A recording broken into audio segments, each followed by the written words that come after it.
T minus 1 minute.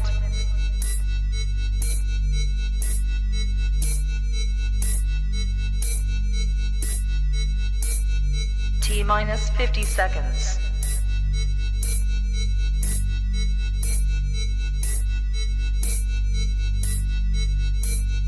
T minus 40 seconds.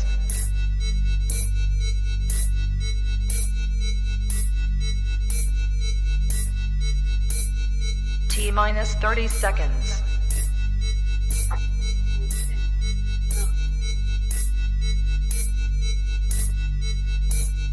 T minus 20 seconds.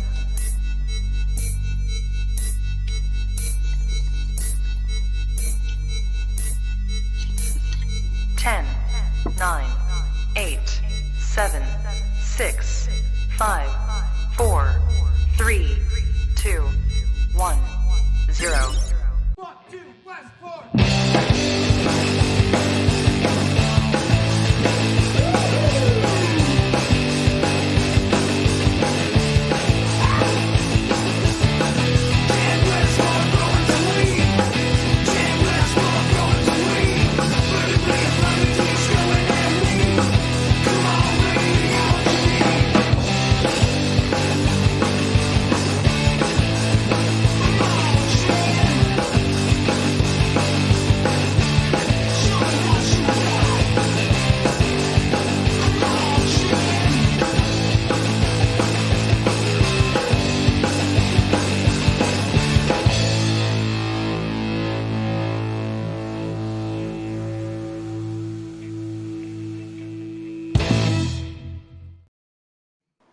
Oh yeah! That was Welcome nice. everybody.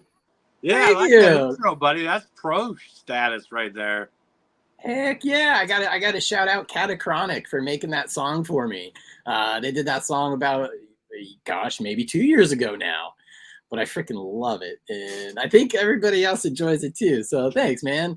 I don't know if other people can see me when we're in the backstage and it's playing. So I'm sitting here, I'm just like rocking. Yeah, me too. I was like, whoa. Everybody else, dude. And that's why this is the best grow show. And we know you can't just make those things up. I go out and I talk to people and inanimate objects every week, but my wife is on vacation and she's away. So I stopped by donut shops. Yeah, 9 out of 10 donut shops voted this is the best grow show. I saw that. The other donut shop was full of cops, and they just looked at me funny when they weren't into it, but fuck them.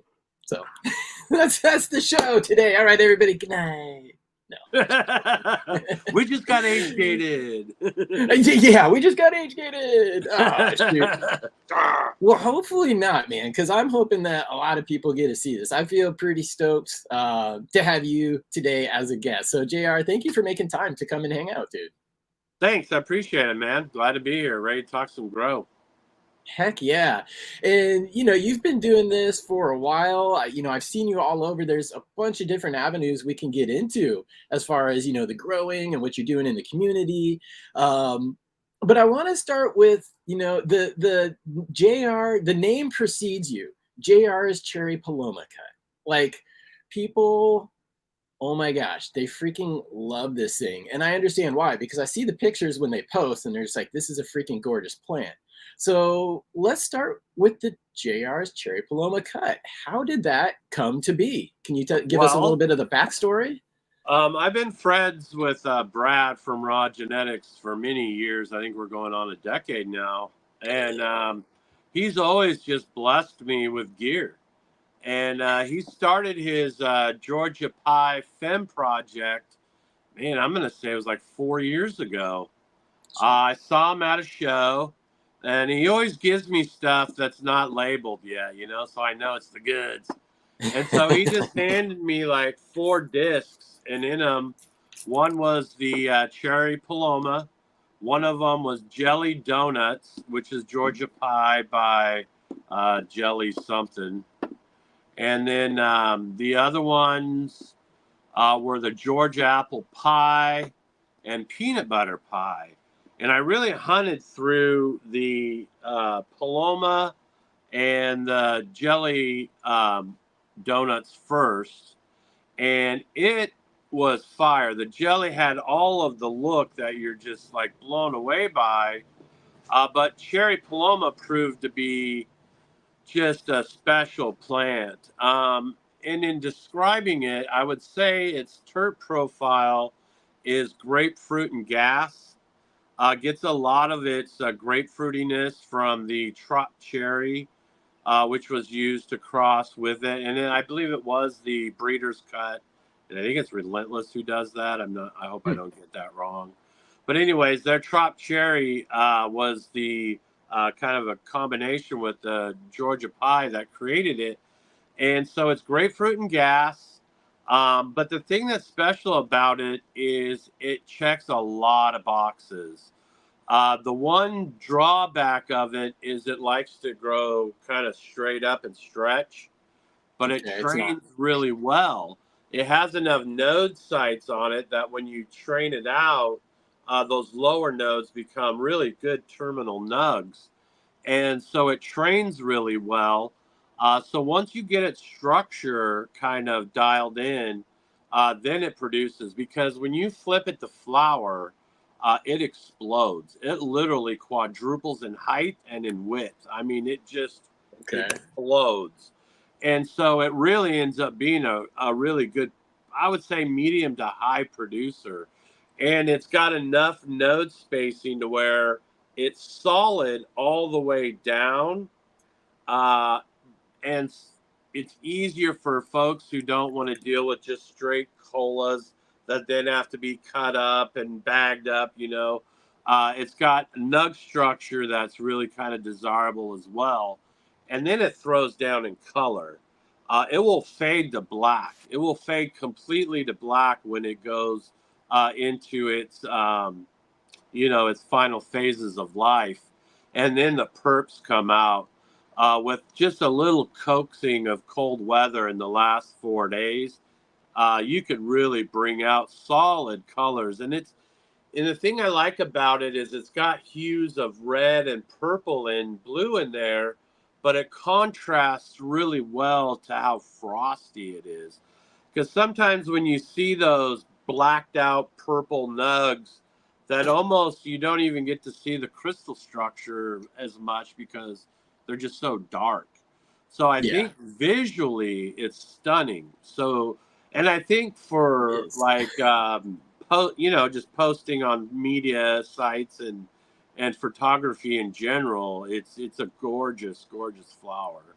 So Brad had gifted me this, and it was such a blessing to have. And I saw the opportunity for it to help people level up in many ways. So I sent it out to some commercial friends, and I just started sending it out to the DGC as much as I could. And I had sent out probably 130 cuts before I got to the point where I just couldn't do it for free anymore. Shout out to the Nugginator and Sunny and Becktopia, because both of them, and I think Grow Mom, donated funds to help shipping to get Paloma out to people. Nice. So now it just ended up evolving into a thing to where I sell cuts now. And so I have the Paloma. I have the Emergency, which beat the Paloma the year that I entered into the cup. Really? It was entered by Hobbitfoot, and he took first place with it. And it's a Seed Junkie variety that is just straight orange cleaner. I mean, the orange terps on it are just insane forever. And I also have a few of the others. I have my George apple pie, and the peanut butter pie that I'm using now is actually Brad's breeder cut that came from another DGC, Rosin Ryan. I think Risky Resin on Instagram. And he's the one who found that peanut butter pie cut. And so I've just been blessed with some really stellar genetics that I'm working with right now. And that's kind of how, how I got into the Cherry Paloma, and now I'm basically offering clones and stuff. It makes such a huge difference too. You mentioned, wanting to get it out just so people can experience something like that. And that, when I went from, doing like my bag seed thing, many years ago, growing good plants, and then I got my first pro genetics, there really are levels. There really are Yeah. levels. Like you could be growing something good, but then there's something out there that's just going to be like, ooh, new bar is set. And it's cool that you're able to help bring that to people through this Cherry Paloma cut, because it's freaking gorgeous. We know that much, but the profile and effects, if they're not there, it wouldn't have such the demand or Yes. popularity that it does. Yeah, and it tests pretty high. I think Michigan Matt at his Faded facility got it tested. It was around 28, somewhere in there. Wow. And so it tests high enough that it really has a good effect. And the thing for me, it mixes with my chemistry in a way that it's like espresso. Like I can sit down awesome. in the morning and have a cup of coffee and a couple rips of the Paloma, and it just sets me going. It gets me really going. And I don't like to smoke it at night, just because at night I have issues with it keeping me up all night. So it's really it's kind of it's a uppy variety for me. And it's important to distinguish, because I look for that as well. It's like, end of the day, ultimately, it's the effect that it has on my body. Can it help me for what I need it to? And there are certainly daytime and nighttime. So it's cool when you find something like that. It's really a special piece, because then you can start almost working the rest of your garden or the rest of your genetics around that. You try to incorporate it into other things, or just, have that staple. So yeah, and I want to make no mistake, it's not. I mean, it's really powerful, strong weed. You know what I mean? Because sometimes we throw around those, the daytime, nighttime terms, and I'm really starting to get into that in my focus and what my offerings are. Like I have that Tiki Rain now, which is a very, very special variety. I've isolated the RSO for that, and we're submitting it to Rose City Labs here in Portland. To get a cannabinoid and potency profile, because it cuts you off from your shoulders down. You're so up in your head that you really are disconnected below. And so it's a fleeting sensation in the flower. It lasts for about a half hour to an hour. I'm trying to see if the RSO can kind of dial that in to where maybe it can last for hours. And so it's a really special variety Tiki blessed me with. In the old terms, it's a true indica sativa cross. It's a true hybrid in that respect. And like I said, its profile and its chemistry is something different. So I'm really focusing on effect for what I'm offering, along with flavor. Flavor and effect, I think, are kind of where I'm honing in on things. The Georgia apple pie is a very, very sleepy medication. Like if I wanted to get up and have a cup of coffee and a few bong hits of Georgia apple pie, I'd want to curl up in bed and take a nap. So I'm trying to hone in on some of these profiles. And I know that cannabis affects everybody differently. Like your own personal chemistry has a huge play in the way your body interacts with it, whether you're ingesting it in your lungs or metabolizing it through your liver. All those things matter. And so I'm trying to hone in on these strains that work for my chemistry. And then I want to see how other people respond to them. And if it's kind of like similar across the board kind of thing. So I've got about 4 to 7 varieties that I'm really honing in on for sleep, pain, and just daily sedation. Just kind of something that's kind of sedative in a way, but yet you can still function and not be ready for a nap.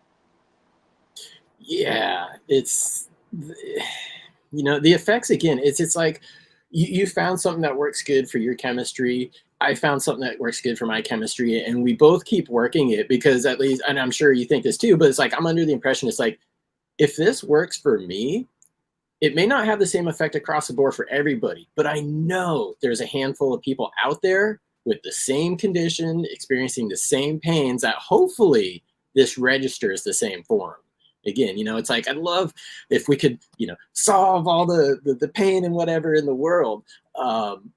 But if we could just help even 5 people live a better life, holy freaking crap, you know? And yes, Yeah. I said freaking crap because of the age gating. But Right. Yeah, yeah. we're not. We're still on minute 8. We can't cuss yet. But yeah, and I got my start in the medical days. I used to provide backpacks of lab tested cannabis. Oh wow. Mind you, it was lab tested by regulations of the state, and it was good, clean medicine that I brought to that dispensary at the highest of quality. And that's where I got my focus. And of course, when rec came, they put the boot on our neck here in Oregon for all us Yeah. medical providers and handed it over to pay to play. But that still has been my focus, because if you look at my channel, like I think I started my YouTube channel in 2015. And if you look at my Instagram channel, all that medicine that or all that cannabis I'm showing is my medicine. It's the medicine I use for me personally. So it has to be at a certain quality in order for me to get the efficacy I need to function. And so that's a huge part of my motivation. And so that medical aspect of growing is still my main focus. Well, good, man. I'm glad to hear that, because again, I know you're going to do great work, and you already have, and you are helping people. And even for those people who don't necessarily need the medicinal benefits as we speak of, it's still a very enjoyable strain and a great one to have in the garden. So you could go both ways with it. Some people use this recreationally, some people use it medicinally. But as growers, as breeders, we all have the same goals. Right. And I think Rita Marley once said it best, is I use cannabis for reasons. I use them for dietary reasons. I use them for medical reasons, and I use them for spiritual reasons. Those are the reasons to which I use cannabis. And so I think that posts true for most people. At the end of the day, you've worked your ass off. You go by, grab something from the dispo, and you come home and you puff down. That's a relief. That's a relief of your stress, your anxiety. It's a relief of all the bullshit you went through all day to get to that point where you can just sit your ass on the couch. Oh shit, we're not in minute 10 yet. You can sit down and enjoy yourself and maybe let go of some of that stuff you went through to get to where you are that day. Yeah, absolutely. And getting the plant out there is important. And one thing I like to do on the show is I like to give away beans. And I do it at least a few times every show, usually 3 times. And I usually do an early bird special. We're almost 20 minutes into it, so the early bird has flown the coop. But we'll do a contest if chat can correctly identify which is my juice box and which is the store-bought eighth. 1 or 2. Which one is the juice box? Which one is the eighth? Let me know, chat. Because I like I said, I dropped my wife off the other day. She's actually going to be going to the Madonna concert tonight. Nice. Yay for her. But I stopped by my old work, my old dispensary, and I wanted to try something different because I've got plenty of flower. And I went in there just to pick up a gram, but they had one of my favorite rec companies in there. And so I went with something that was for daytime. It was Blue Dream. I am that guy. I went to a store and bought Blue Dream. I haven't had it in years. I haven't had good Blue Dream in years. Yeah, me neither. So I went out and bought it. I smoked a little bit last night. I'm happy. I'm not going to say it's the best Blue Dream I've ever had, but it's also not the worst. It has taste. It's got flavor. And okay, the reveal here. We had the weed and we had the juice box. So We'll do a contest. Nice. We'll do a contest here real quick. Chat is savvy. You can't get anything past them. And I'm surprised somebody didn't say, but juice box is the strain in the folio. So I almost thought that's what you were saying, honestly. Yeah, it could have been. I know there's the juice box strain out there. So I am going to pop this up here real quick. The StreamYard giveaway tool. Boom, on the screen. So everybody in chat, if you are in the US only, please, just type party time into the chat and you will enter. I always like to do the Twin Peaks cannabis stuff the first, even though this is just a seed increase. This isn't my work per se. It's just Twin Peaks. It's a seed increase from Lucky Dog Seed Co., which is Skunk VA. It Yeah. is Chem 91 BX2 times Chem Cis. Nice. I really enjoy Chem 91, so I did a seed increase to hopefully go through them later, a larger quantity, and pick out which ones leaned more towards Chem 91 for me. So Beauty. that was the point of this. And while people are entering party time, and before we get into the next subject, I realized that I have left my lighter in the other room. Oh my gosh, so unprepared. I did the same thing, but I had my wife right 5 feet away, and I was like, I know. Usually my wife, she's awesome. She's there for like tech support, dog control, like all of that. She's not here today though. So well, here, I gotta run my lighter. Ooh, thank you. No, I wish that worked. All right, so Adam Davidson, good to see you today. I see you entered tardy time, not party time. All right. So make sure you get party time in there because I'd love to see you win some beans. Thank you for joining today and everybody joining. While I run and grab my lighter, and community is something that I want to get into you with as well, because I see you building that and fostering a healthy community. Home grow is a part of that. I live in Washington State. We legalized for adult use in 2012. We still do not have the ability to grow a single plant legally in this state. Unless you're a medical patient like me, it's a felony to grow a single effing plant. Every year it comes up in the Senate, never goes anywhere. This year it actually passed out of the committee. It's been stuck in for 3 years, and then they did nothing. So until next year, we are breaking the law every day in the state of Washington. But I could go to the store and buy it. Anyways, and I highly advise people to fuck the system, grow your own, but be very aware of how your local law enforcement feels. If your local law enforcement doesn't really give a fuck and they have priorities that are not that, just grow. Yeah. You don't need permission to grow a plant. Just grow. Yeah. And when you're growing for personal purposes, you're not really causing a trouble. You're not causing a stir. Right. It's almost like the bumblebee theory. It's like, don't fuck with the bees won't fuck with you. Right. So just do your thing, keep it discreet, and maybe start a YouTube channel. I don't know. Yeah. I wanted to say though, because this will give me 2 minutes to run and grab my lighter. But nice. Recently, again, this was before the committee in our state, and put your mouth or put your action where your words are. So I took time to prepare testimony. I testified on the record. They gave us only 90 seconds. But let me play this for you guys. We'll see if we agree on some of the points when I come back. And I'll have a lighter when I come back. And we'll give away these beans when I come back. So here it is. I would ask Vice Chair Stearns to call up our next testifier. Thank you, Madam Chair. We have 4 more in this on this bill. So we will call up Andrew Otwell, followed by Chad Westport, followed by Arthur West, and ending with Scott Waller. Call the next person.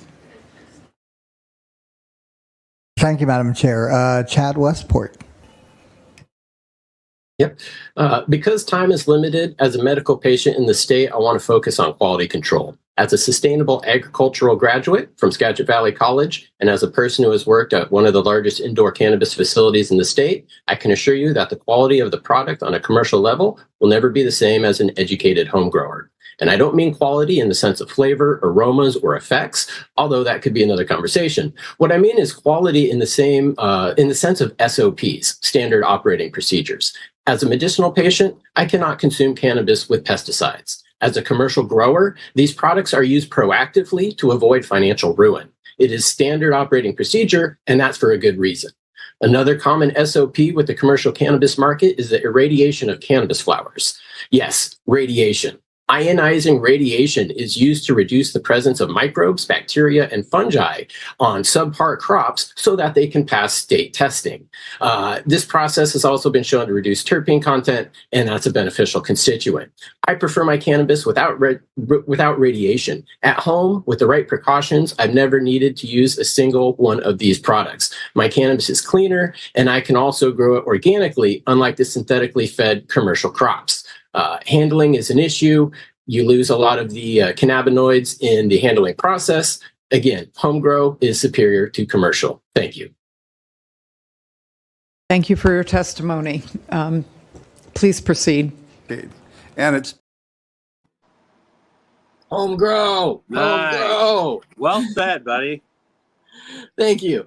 And I've learned from the past. I've spoken numerous times over the years. I've learned that I need to write it down because I get tongue-tied. I have so many things to say. I get nervous. I'll get tongue-tied. Start talking. Yeah. You forget to breathe. So I had that one written down, ready to go. Good. My takeaway from that is, these are the fucking people that are deciding our future. Look at these guys. I mean, Jesus Christ, we can't do a better job voting than that. I mean, I hate, politics and I hate federal elections, but the local stuff really matters. You really got to be involved with your local legislators and your local legislation, because at the end of the day, we all hold on to states' rights. And so that's a powerful force for the cannabis industry. And we need to pay attention to who we're putting in office, because holy shit. Yeah, it's so some of the things that came up as opposition in that meeting from some of the other speakers and even questions from the council itself just fucking smack my head. One of my favorites was, well, if we allow everybody to grow 6 plants and then everybody on the block starts growing 6 plants, what is that going to do to the environment and the wastewater and all this stuff? I'm like, dude, take a look at your front lawn and how much crap you put onto that and wash down the drain. So I don't think 6 plants is going to be hurting people. So yeah, I don't think my 6 plants of water only are going to compare to your Scott's grown front lawn with plenty of Roundup on it. You know what I mean? Yeah. I'm not detrimental to the beehive colony, please believe. Yeah. And again, at the end of the day, it's miseducation. They're not informed. They have no frame of reference. And that's what we as people and responsible growers need to do. So that's why I was there. Let's go ahead and give away the beans. Yeah, thank you. My pleasure. All right, everybody, good luck in the chat. We're going to hit holy 184 entries. We are going to have to do more bean giveaways this episode because I want better chances for you guys. All right, who's going to win the first round? Oh, Anthony Mendenhall. Congratulations. Nice. I like how you do that. Tight. StreamYard makes it super simple. I don't have to pick numbers. I don't have to do anything. It's just completely randomized. And if people entered party time 50 times in chat, it only enters them once. So I like that fact. Sweet. All right, Anthony, congratulations. Yep, there you are. I see you. Let's go. Just hit me up on IG. My link is down in the show notes. We've got JR's contact info down in the show notes as well. So definitely hit him up. Let's keep our conversation rolling because we got off to a good start with the Cherry Paloma. But let's go back. We'll rewind a little bit to, you're a longtime grower. So I imagine you've seen some things change as far as like methodologies over the course of your growing experience. Can you maybe paint a picture of how you kind of got started and maybe where you morphed to or the decisions that led you to where you are today? Sure. So when I started growing, it was, first time I started growing was back in the 80s, like 87 is when I planted my first seed.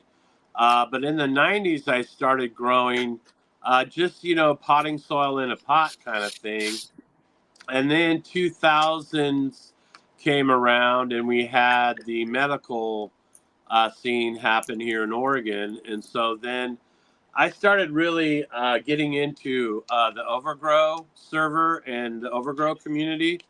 And I started watching people like Marijuana Man and Mr. Tight and Urban Remo, all those guys. I'd be watching those guys grow, and I'd check out their setups. And so locally at our hydro shops were like plentiful, and they all had tons of stuff to choose from.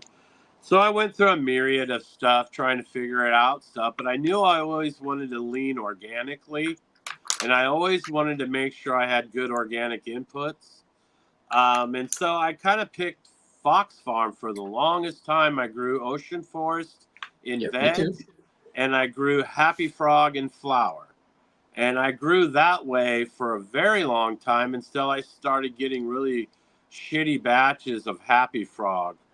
They had a fungus, and they had a batch that came out for almost, I would say, a year straight. That was just, none of the bags looked really the same. They was really inconsistent, and I would have these fungus mushrooms pop up, and then a third of a room would just die off. Ew. And so that was the problem to me. And kind of in a rewind, meanwhile, a lot of my buddies were switching over to cocoa, and cocoa was becoming a thing. And to me, cocoa was just like growing hydroponics in that you had to really be on top of your feeding and your nutrient game in order to add, really bring out something great and earthy and tasty and delicious. And so I kind of didn't want to go that route, and I kind of switched over to the King's Mix, which is a composted forest material, peat. It's got cocoa and some of the meals, a little bit of meal in there that'll give you enough nutrition for about the first 2 to 3 waterings. And so what I do is I'll go into veg. I come out of the cloner right into 2-gallon pots, so I have lots of explosive room for root growth. And then as soon as those are in about 4 weeks, I go into 10-gallon pots. I veg in my flower room for about 10 days. And then meanwhile, I'm scrogging and training. And then I flip. Then I continue to train.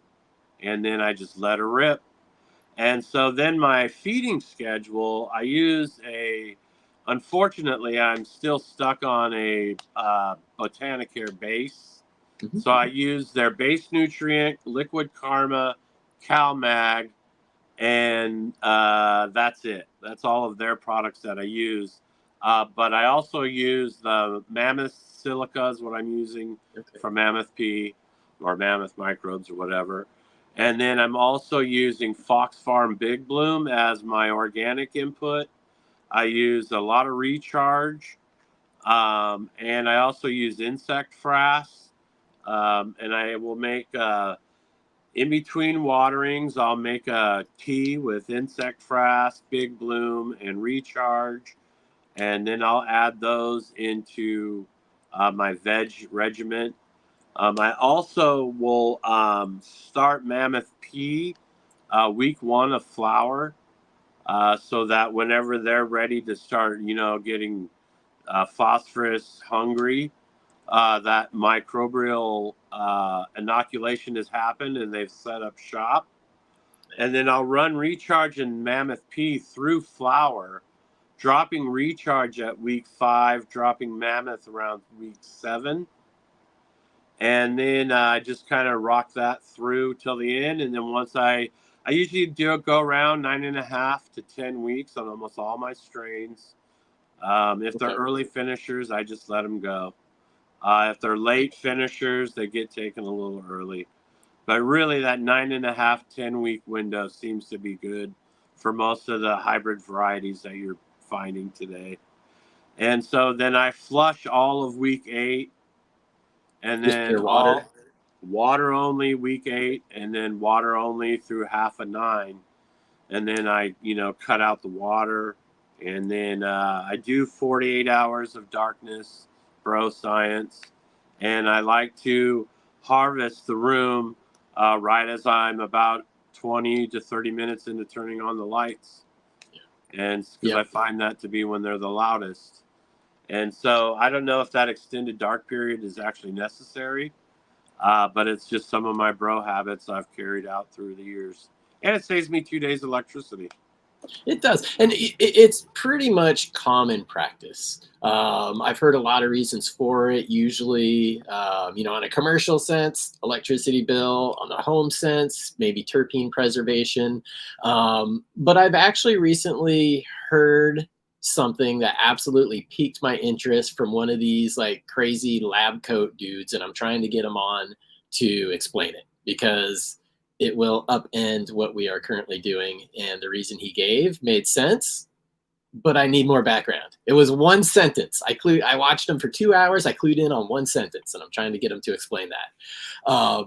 But it sounds like a very, similar route. Fox Farm Ocean Forest, it's what you see everywhere. It's usually what's available. It has a lot of nutrients in it. So as a new grower, you can plant in it, get started, and have decent results. Switching to the Happy Frog and Flower is kind of cool. I've never tried that. And then the King's Mix. Oh, go ahead. To me, the Happy Frog is a little more robust. And so it gives you a little better buffer, where I find the Ocean Forest is pretty charged, like nitrogen-y charged. And so I think its food profile is a little different. I think Happy Frog has more of a living soil type profile in its ingredients. Yeah, I would say so. And then you mentioned King's Mix too. And again, I picked up 2 bags the other day. Again, my nearest store is over an hour away. When I dropped off my wife, I hit it on the way back. Last time all they had was Fox Farm. This time all they had is King's Mix. So I'll be in King's Mix. Yeah. Well, my advice to you is it's not going to be a lot different than what you're used to, other than, like I said, after those first 2 waterings, you'll want to be aggressive with your feedings. And then as far as drainage, you might be watering a little bit more often, but not a lot. You're going to like the fact that it's not. The thing I don't like about Ocean Forest is the sand. They have the sand. It's heavy. It's very heavy. Like you could pick up 1 bag of Ocean Forest, and I have 2 bags of the King's Gold. Yeah.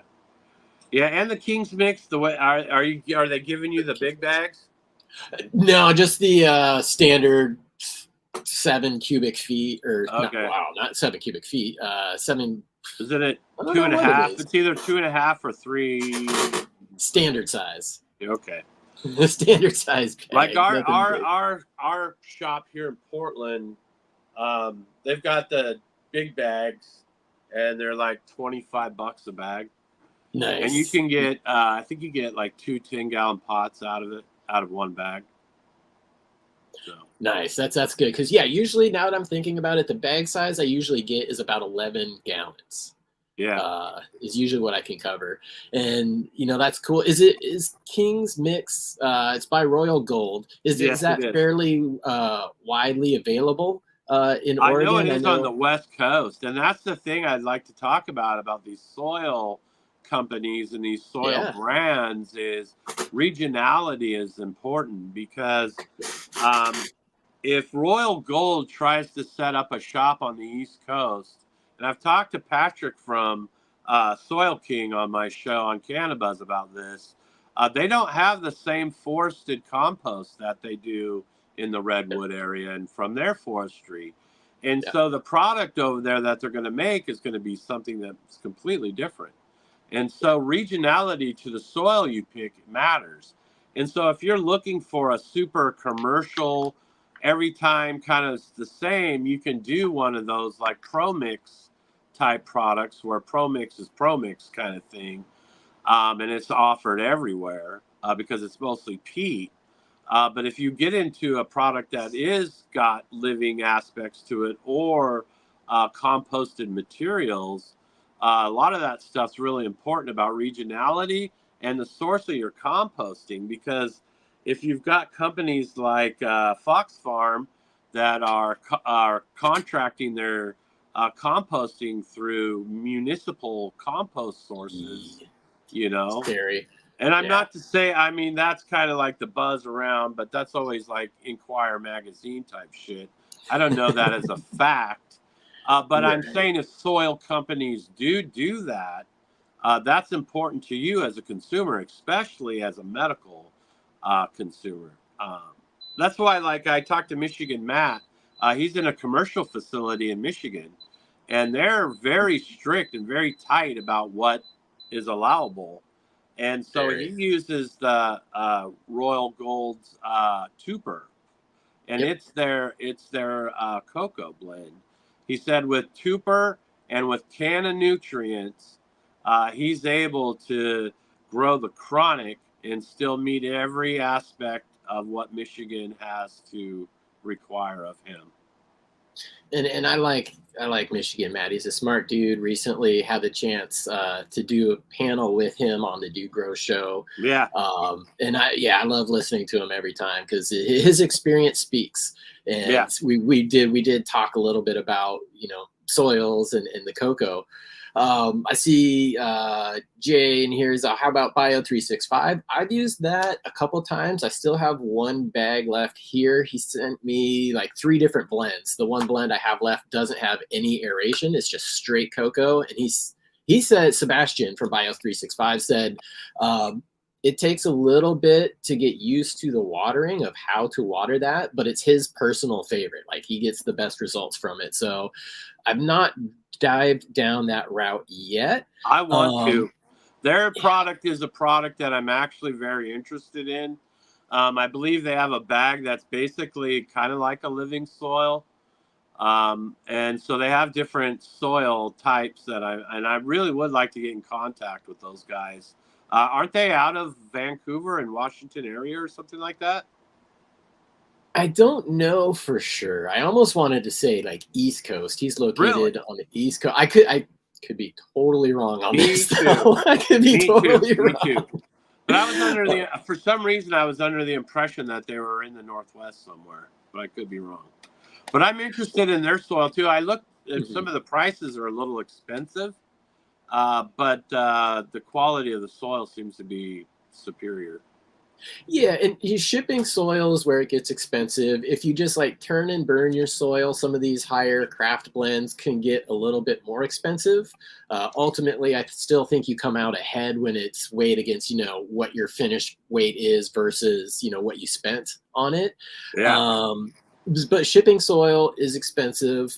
You know, and that leads me to my point, which you're talking about, just regionality of this. And this is something that I learned working with Sohum Living Soil last year, maybe the year before, is the regionality is most of these companies don't ever really see the ingredients or the soil themselves. You know, there are a few exceptions. I see, you know, thoughts on Build a Soil. Build a Soil is rad. I'm pretty positive they get all their ingredients. They do all the mixing. All of that's in-house. They do. I can go ahead and speak to Build a Soil. Please. Jeremy's been on a few times. They do all their sourcing very ethically and they scrutinize a lot.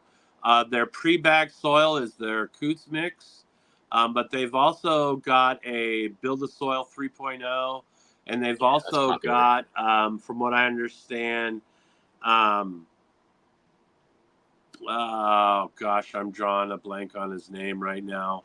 But the guy from Dominion Seed Company, Duke Diamond. Yeah. Duke Diamond has also got a living type super soil that he's going to be offering through them as well. And so they do have a lot of also top dress amendment type stuff for living soil. And Build a Soil is an excellent place to get inputs if you're looking for building and sourcing your own inputs. They would prefer you make your own soil, but they will sell you soil. And that's, you know, again, that's one thing I do enjoy about them because shipping soil is expensive. He makes the information available. It's not easy of just 1, 2, 3, there we go. So again, that gives people who have the time and the resources the ability to do it themselves. Other people like me, a lot of times, I just want to rip open a bag, dude. I just, you know, it's like I just want to rip open a bag and go. I'm that guy. Yeah. And too, you know, like another person who I've worked pretty closely with over these past couple of years has been Tad Hussey from KIS Organics. They do their own soil blends too. But again, you know, it comes down to distribution and shipping soil. It's so expensive to ship soil, it almost makes it cost prohibitive. And that's why a lot of these big companies like Fox Farm, like Sohum, pretty much pick your brand. They send their recipes. There's like 5 or 6 main mixers in this country. And we just opened up one here in the Pacific Northwest. That's why I know about it, because we were hoping to get better distribution here. They mix them. Like, you know, they get the ingredients, they do all the mixing. Fox Farm is a perfect example for being blamed for fungus gnats. I have been bitten in the ass by that from that For bag us, soil. back in the day, it was always Roots Organics. And it was the way that they were sourcing their compost was coming in with fungus. Yep. Yeah, and a lot of times they don't see it, and it's not stored in maybe their, you know, SOPs. Other companies kind of have a hand in it. So it is hard to get that consistency, like you said, whether it's just the regional ingredients, you know, from the redwoods, or, you know, even just like maybe fish meal from the East Coast. But that is kind of an answer of why some bags of the same soil is different. It's just anything done on mass scale, you're going to have variables. Yeah.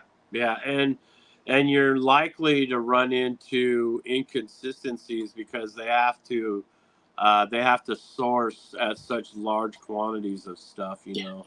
So sourcing has to be a nightmare for those folks all the time, I can imagine. Yeah, but you know, on the mass scale, much harder to do. On the smaller scale, like at the home growers, we can go to, you know, any of these websites, whether it's KIS Organics, whether it's Build a Soil. We can buy the components. Yeah. And dude, like a bag this big of dry amendments will last you like a year. If it's, you know, like micronutrients, if you're doing little pieces and putting it all together, if you get a little bit, it goes a long way. Yeah, KIS has those charge packs where you could just go get the basics like your peat or whatever cocoa, and then you just do the KIS Organic charge packs, and then you can blend your soil and be ready to rock. The other thing that he taught me that was really interesting is that there were some studies done that show that a low presence of salt will actually boost microbial populations, which kind of leads to that synganic style of growing, to where if you have good microbial interactions and you have good organic inputs, if you use a fraction of the salts that maybe they require of you, you'll find that you get a really good, robust feeding regimen, which is what I do. And it can get you award-winning cannabis for sure, and medicine that's good for you. Yeah, and there's a lot of different components and a lot of things that we can add in to just experiment. And I like, you know, experimenting on a slow pace because you need to figure out, you know, what helps. But I've really been doing that over the past few years, and I think I'm settling in or narrowing it down just to where I have that SOP, man. Like I know with the soil, with the nutrients, because I've been using the KIS nutrients packs as well. What to do. But I always like to throw up recharge. You know, you use recharge as well. I like to use the recharge program, but I mean, it's one of those things. If you want like stronger, healthier plants, check out recharge. It's simple to use. I mean, you just water with recharge once a week, bigger roots, bigger fruits. And, you know, if you are part of the DGC and you're interested in saving a little bit of coin on it, just go to realgrowers.com/Westport and cruise around the site. Make sure you enter Westport though at checkout, because that is what gives you the 10% off. But yeah, I mean, we're talking about good, healthy living soils here. Microbial activity is part of that. So just a quick shout out to Recharge. I always like to do that. Huge fan. It's been part of my growth success. Like I said, I think I started using it in 2015. If you look at my YouTube channel, I started with Fox Farm Big Bloom, Recharge, and just a base nutrient, and that's how I started growing. And so I learned about microbial diversity in soil, and that's the other reason why I wanted to lean on the organic side of growing, because I had gone into a grow store and they had this big promotional box from Extreme Gardens on Azos and Mycos. But the thing that caught my eye is they were giving away giant pumpkin seeds. So it was a Yeah. giant pumpkin kit you could get to grow your own giant pumpkin. And it was the pumpkin guys in the pumpkin community that really got turned on to microbes and what they can offer to the table. And so it was through Extreme Gardens, Azos, and Mycos, which I still use at Transplant today, Yep. that I learned about what microbes are. And so rewinding back to Recharge, Recharge is the buffet. So a lot of times you'll get your bacillus product, you might get your fungi product. Some products like Great White will have a combination or something like that of them. But Recharge has all of it. It's got all of the fungi you need. It's got all the bacteria, the 4 or 5 most aggressive bacteria, bacillus types that we could use. It's got all of the aminos, and it's also got your molasses, which is your food source, so that your microbes are dormant. Once they hit the water, they're going to get hungry. And so when you have them in your res and they've got that food source available, they're instantly going to start eating and have food and reproduction cycles that go on. So that's why you can use Recharge when you're doing like your compost teas. It's a great inoculant for compost teas and stuff like that, aerated applications. But yeah, Recharge is a buffet of microbes and aminos and all that good shit that you need to kind of buffer your plant and make sure it's getting what it needs. That's cool that you mentioned the pumpkin people, because that is something that over the past, let's just say decade has really improved leaps and bounds over what the previous high bar was. They started to introduce a lot of these things, and it's crazy. They went from like 1,000 to a 2,000 pound pumpkin. And to put that in perspective, these things, God, I wish cannabis grew like this, but these things will put on like 20 pounds a day. Can you imagine like walking out to your plant and be like, it's another 20 pounds. That's cool. Holy Or just shit. think about how many pumpkin pies a day are you making with 20 pounds of pumpkin? That's a lot of pies. And the fact that it's food, man, it's like if you had a 20-pound cheeseburger, your mind would be blown. But I would go for it. I would try it.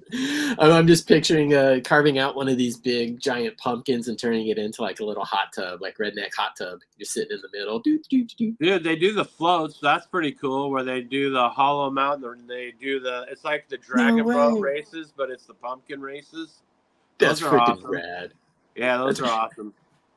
Have you ever been driving down the freeway and you see one of the big ones like loaded onto the back trailer going to the county fair? They had one at our grow shop this year, and I took a bunch of pictures of my granddaughter in her Hoogie Woogie.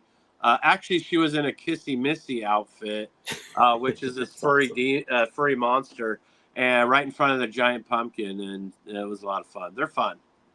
Yeah, it's fun, and it's I always say cannabis is the gateway drug to gardening. It is. Have you gone on to other vegetable type products, or did you start there and then maybe move to cannabis? It's funny because I started with cannabis, and then I thought, oh hey man, I'm gonna have a deck garden, and so I had at least half of my entire deck was full of cucumbers, tomatoes. I mean, I did everything, radishes. I did the whole garden on my deck. And then about midsummer, I realized I have to be here every day to water all this or it's going to die. Right? Oh, no. And so then I got through that season and decided I'm not ever doing that again. So now I'll just throw a few cannabis plants in the backyard. But I've been recomposting and re-amending my used King's Mix in the backyard with a tarp over it. And so I'm going to use it to do some, I think I want to do some autoflower projects.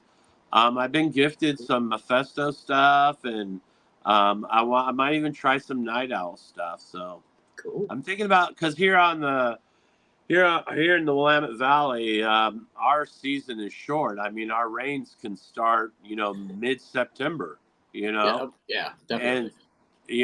and so having something that finished early, and that might be fun for RSO. I mean, realistically, I wouldn't be growing it for, consumption Right. in my lungs. I'd be using it for my medicine RSO.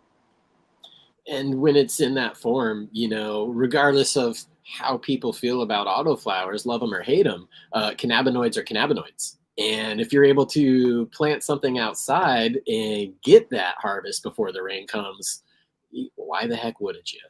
Yeah, yeah. I Rain has mean, always been my answer. I've We always know each other's climates.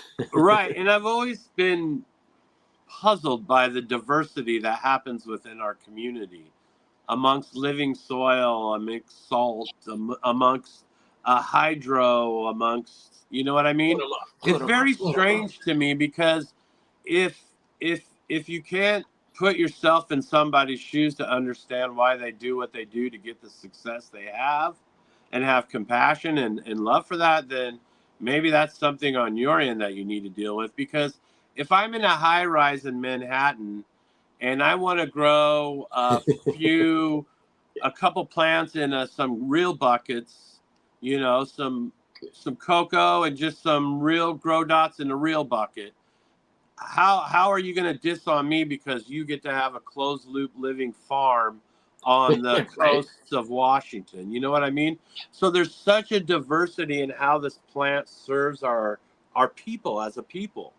And so I think it's strange that someone can say, "Oh, if you don't like rosin and you like BHO, then you're some kind of trash." You know what I mean? Or just just these weird Yeah, divisions yeah. that happen in our community when the BHO that's being presented, it may be lab tested and clean and totally meets every specification for health that a person could need, and yet somehow it's going to be dissed on and trashed by a certain community because its origins came from an organic source. Let's get that straight.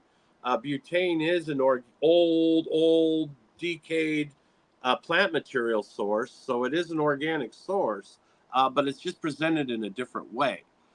So Right. I think all these divisions in the hash community, the growing community, the consumption community. When we started Cannabuzz, we had people get fired up because girls would want to come on and show themselves in a beautiful way and show themselves smoking cannabis in a beautiful way. And people had a real problem with that. And so, like on Cannabuzz, we adopted this policy. It's like no nips, no wang, no muff, and you're good to go. All right. Right. Other than that, Simple, basic. you're good to go. So, we always have that open community on Cannabis, and we don't really allow any hate of any kind, no hate speech. We don't really dig on politics or religious posts. It's It's not really mostly necessary for right. gardening, So you if know? you're about the cannabis community and you're about the fungi mushroom community, the Cannabis podcast and app is a home for you. And we built that home 4 years ago after everyone started getting their channels deleted and all this before even age gated happened. I was in the first wave of YouTube channels that got deleted, and I protested and protested, and I got my channel back, but they gave me 0 of the 6,000 followers I had back. And ever since then, I personally age gate every video I put out on YouTube. I say this is not allowed for children. I age gate them right out the gate. And so that way, if you're in the community and you want to find me and you want to know what I'm doing in my grows and in my life, you can hook up there, and I don't have to worry about them deleting my channel anymore. Because I Yeah. say in every one of my videos, this video is an age restricted video. If you're not 18, you should probably not be watching this video.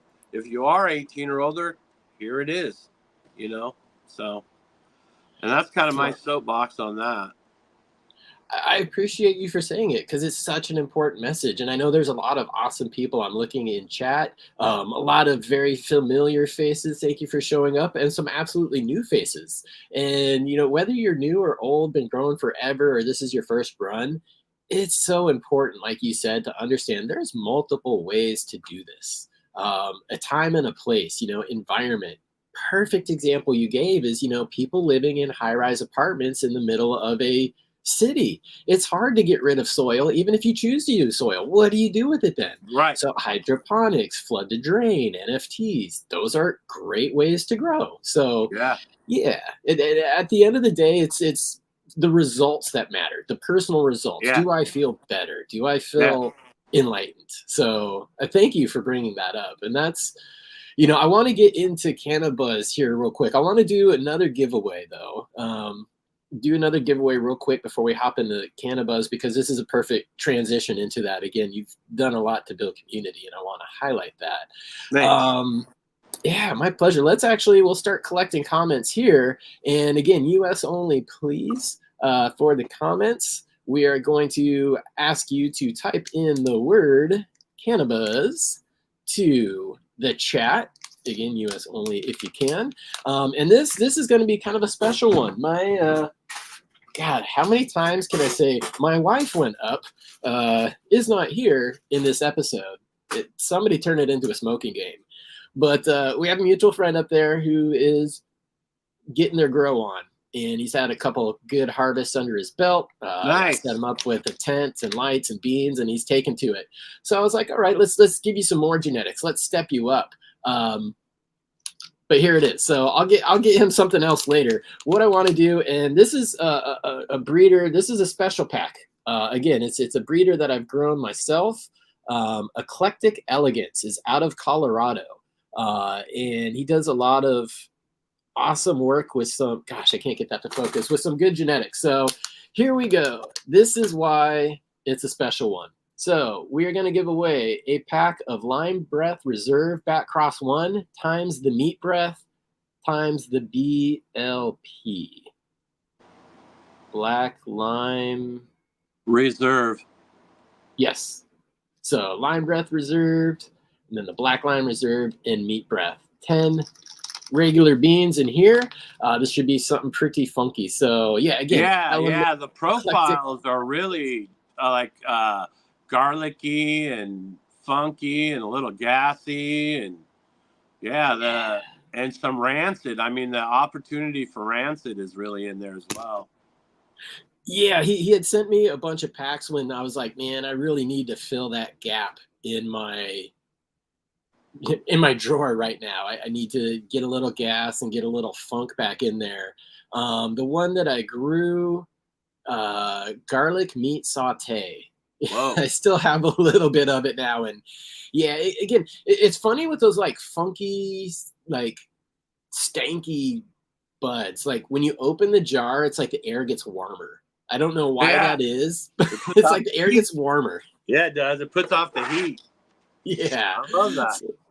So that's what I definitely got off of that garlic meat saute. And again, I'd be interested in running this one too, but I've got some other things to get to. So I was going to hook up the homie, and I forgot to send it up. So I'll do that with him. You guys get the hook up on this one. Very special one. And all hey, right, so, for whoever this winner is, if you contact me on Instagram, I'll send you a pack of something from Raw Genetics. get the F out of here. Bonus. All right. Well, I'm going to leave this up for another 30, 40 seconds for everybody in the U.S. to get Cannabuzz in here, because we're going to get some awesome stuff to give away here. And then we're going to do another giveaway later as well. But this is a twofer. Thank you, JR, for tossing in some of the Raw Genetics. I can't say enough good things about Brad either. That's another person who I root for. There's certain people you root for, because it's not an easy industry to be in. No, it's not. And you want to talk about someone who's got a beautiful heart and grinds like no one else. That guy puts in the work, and he serves his community well, and it shows. Absolutely. All right, let's give away this real quick. Congratulations to the winner. We've got 188 of you entered. Good luck. Hit the draw button, see who's going to win. And again, this is a pack of the Eclectic Elegance and a special selected pack from JR of the raw genetics. So Nunya Nunya. business. Nice. Nunya. That's awesome. Nunya, I'm writing this down. Just let us know in chat you are indeed in the US. And then you can get a hold of me on Instagram. Same. Yep. Okay. And JR's Instagram is down in the show notes, as well as Cannabuzz link, and I believe the YouTube as well. If the YouTube's not in there, I'll go back and add that. But let's talk about Cannabuzz, man, because like you were just saying, we were having an issue where people's accounts are just getting deleted, and it doesn't make sense. Somebody else can be so much more blatant than this other person, and this other person's the one that gets spanked. So it's hard to like play by the rules when there really aren't rules. So where did Cannabuzz kind of come in to maybe solve some of those issues, or just again build community? I really love that aspect. It started with me and Q at Emerald Cup. I believe it was 2019, and it might have been 2018 actually. We launched in 19. So it was Emerald Cup 2018. We were there. And I had just recovered from getting my channel deleted. I was working at that point, booking guests and writing interviews for the Dude Grow show. And I just kind of seen the writing on the wall with the censoring of us and the basic erasing of us. And so I saw it as a problem. And I thought, hey, man, I need to build this website. Because I just don't know, stuff about technology. And I thought, hey, man, I need to build this website that would allow people to post their videos. And so they could just be free to, show their grows and all of that stuff. Like in my mind, I wanted to be like a Overgrow, but with in video. And so I had this idea playing around, and then I met Q, and Q kind of approached me with kind of the same ideas. I mean, he thought it was bullshit that we were all getting censored. He was a member of the DGC, and we are all members of the DGC, and we just kind of got together, and he was just telling me like, JR, man, this is the future, man. Websites are kind of like, it's different to navigate. It would be really cool if we could do this app thing. And I'm like, hey, man, that sounds great. And being the genius that he is, he set all of that stuff up. I mean, he was really the brains and the maintenance and everything about that Cannabuzz app in the community. I was going through, right as we launched, I got diagnosed with stage 3 colon cancer. And so I was dealing with getting my guts cut out and stuff like that. So Q is really doing everything when I say that. And so then we got to a crossroads where the people who we were contracting for, who provided the platform, were basically their investor was walking. And so they were going to lose the app. And meanwhile, all this time through COVID, we had been doing these live panels, like all through like 2020, 21, we would do these live panels where we get friends and folks together and we do grow talks and stuff like that. And so this is always playing in the back of my head, but I had always had this really strong relationship with the Dude Grows podcast, Scotty and Brett and all those guys, and those are my brothers. And so I felt really weird about the whole, I talked to the dude and everybody, and I'm just like, hey, I'm doing these live things. And like, yeah, do your thing, buddy, no problem. And then right when things kind of went crashing with the app, or what we thought was going to be crashing, we kind of switched gears and started doing more of the podcast thing. And then one of the 3 owners of the company decided to say, I'm just not going to take a check probably for the next 3 years. I want to keep this app thing going.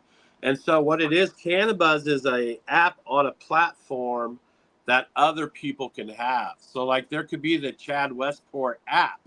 It would function and run just like a Patreon does. But you get all the functionality of the app. They take a little chunk of who you are, as every service does, but you get that full functionality of live and everything. And so it's a way to build your community like a Patreon, but it affords a lot more. And so that's how we kind of got the app thing going.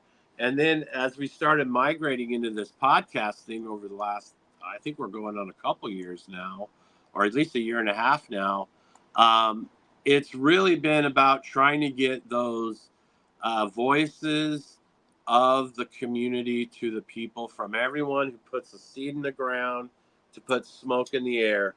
We really want to represent, and we want those voices heard. We've had journalists, we've had Decriminalized Nature, we've had breeders, growers. Michigan Matt's a regular. We have microbial scientists like Dr. Colin Bell, Jeremy from Build a Soil.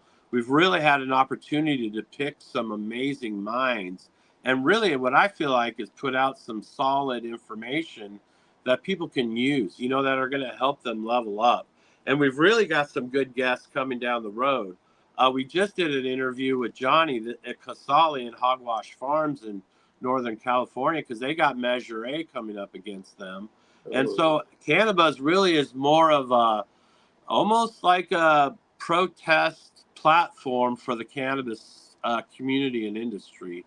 We want to really break it down for people how things are really going, because the way the system of control has it, we are in a slow death, and we have been for over a decade. We don't have access to banking and financial services. We don't have the ability for 205 write-offs or anything in our tax code that support us. We cannot move our product out of our own borders. And then we have a product that's crashing in price because of that. And so that spiral of death has been sold to every state across the nation as they vote rec and go legal. And that's the way it's been up until this date. And so Cannabuzz is a platform to get the message out to the people, to let those voices be heard, and let people know what they're up against. Look at what happened to Oklahoma, man. They did one swipe of a pen.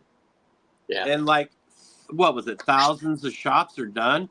They said, I don't know how many families they said are directly affected without, swipe of a pen, you're unemployed.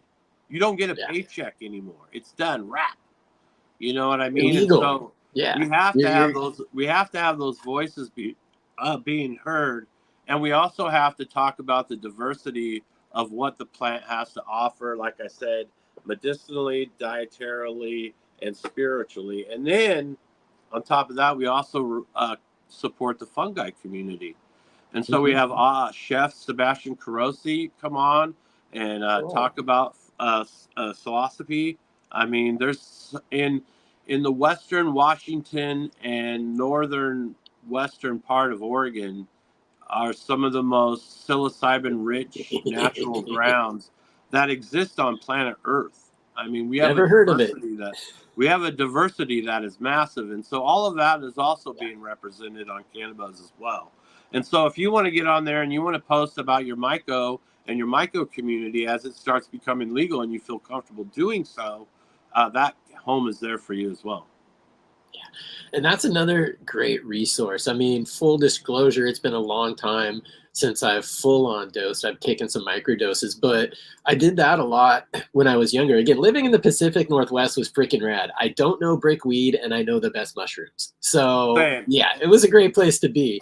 But, earlier on, in my youth, it helped me a lot.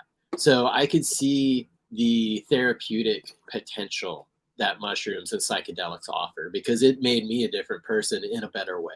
And it's not just a 1 day, a 1 week, or a 1 month thing. It's life changing. Yeah. So if you're ever in the cow pastures around Fort Clatsop in Astoria, Oregon, there's enough Liberty caps coming out of the ground to help you get what you need. And I also, as a young kid, started out in that way. I got taught by an older group of kids how to pick. And so I didn't hone in on all the other ones. Liberties were what I was taught to pick. And so I would go home, and back then there was those New York seltzer sodas. My parents were addicted to those. So I would take the empty bottles and I would make mushroom tea, and I would add Kool-Aid to it. and then I would put them in the New York seltzer bottles, and then I would sell them at parties for $5 a piece, and that's how I could afford to get my weed. And so Hell that was kind of yeah. my gigs. That was my gig seasonally as a high school student. And so that's how I got turned on. And I'm telling you, when I would go into those fields, I would look for the baby blues. Those are the ones that are just coming out of the ground. And the head, the whole crown cap of the mushroom is blue gel. And those are the ones that I would go after and keep for myself. And having those kind of grounded, I guess people would say, spiritual experiences at a young age, it gives you a perspective of reality. It gives you a perspective of what's really important. And it helps maybe kind of correct some of the trauma that you've had to deal with up to that point. Because some kids have some pretty shitty lives. And some kids are hungry when they grow up. And so sometimes it's nice to get that kind of grounded perspective that centers you into something that's a little more loving, you know. Yeah. And so that impacted me in the way I raised my family, in the way I approached my society, in the way I conducted myself as a human. And so I think all that is a revolution that's happening, that should have happened, and it was about to happen in the late 60s. But all that got put on pause for a while, you know. And so that revolution of the mind and that revolution of the heart, that revolution is going to start happening, and it's going to start happening in the younger generations, and it's going to change the way people think and their perspectives on what's important. And that is under threat. And you can believe that when I say it now. That is under threat. And those people who operate in that mode are not going to go down easily. And so at the end of the day, you just got to center yourself in love and hope that that can push you through that day. Amen, brother. Amen to that. Like there's many there's many ways to grow cannabis. There's many ways to look at the same situation. There's many ways to look at life. And, you know, this plant and those, you know, that fungus can help a lot of people. Just open it up and just, you know, we're by nature, a lot of us are just kind of like rule breakers or rebels or whatever. Good people break bad rules, I always say. But it just opens the door to a completely different way of thinking. So, yeah, I'm glad you brought that up. I like the community aspect of growing because it gives you an opportunity to share. When I get with my homies, I can't wait to share. I can't wait to show my jar and let them enjoy what I've made, and that connection we make. We give each other little gifts, and I mean the community of cannabis, for the most part, for the people who love the plant, the community of cannabis is such a great place to be. It is a good time. I've had people come to cannabis events that aren't even in the community and are just blown away by how mellow and what a great time it is. You know what I mean? And I can't tell you that Cowboy Cup, before it got ruined, was one of the greatest cannabis event experiences because everything was wide open. You could get a hot dog, a beer, a joint, and if you knew someone, you could probably get a bag of mushrooms, and nobody cared. Everybody walked around smoking, enjoying music, eating good food, and having a great time.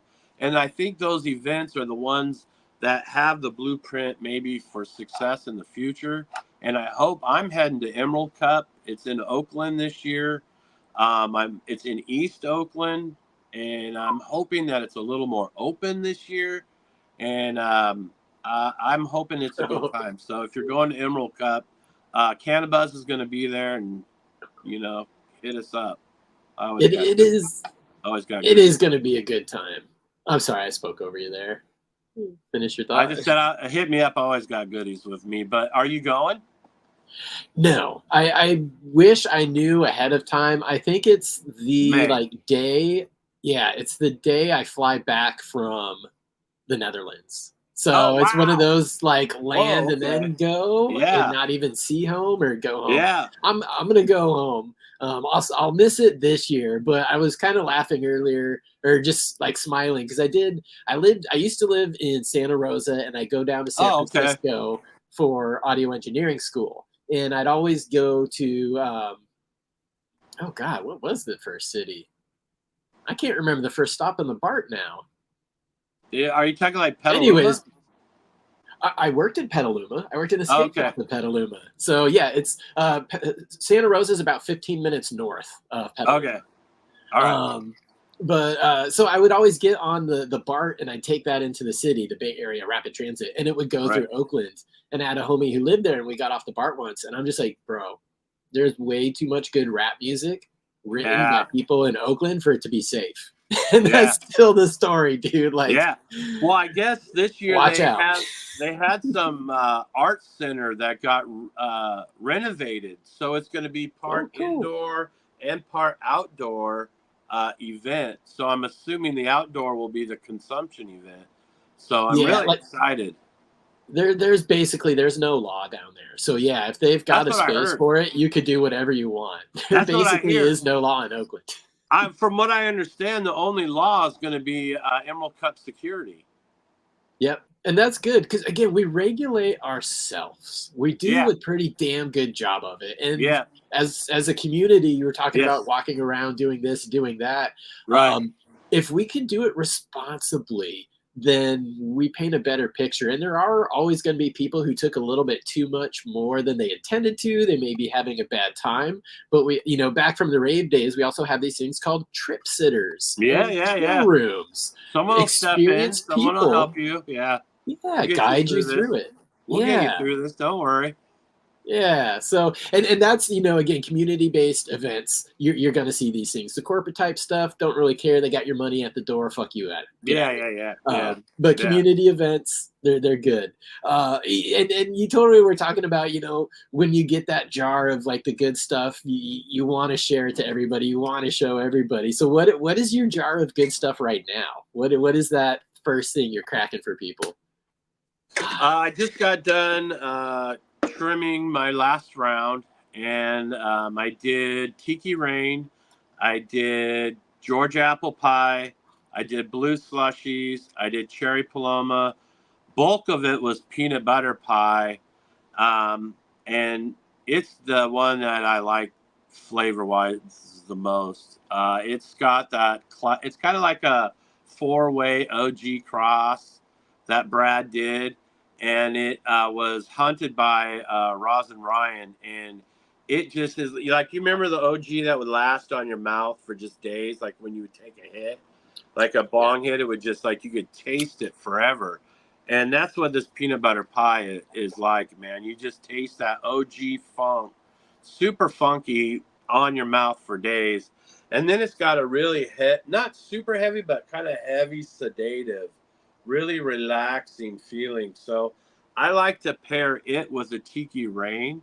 So I'll do a couple bowls of the Tiki Rain to kind of get that disconnect. And then I'll hit that peanut butter pie to kind of bring on that heavy sedative type feeling. And it really helps me deal with the traumatic neuromas that kind of plague me.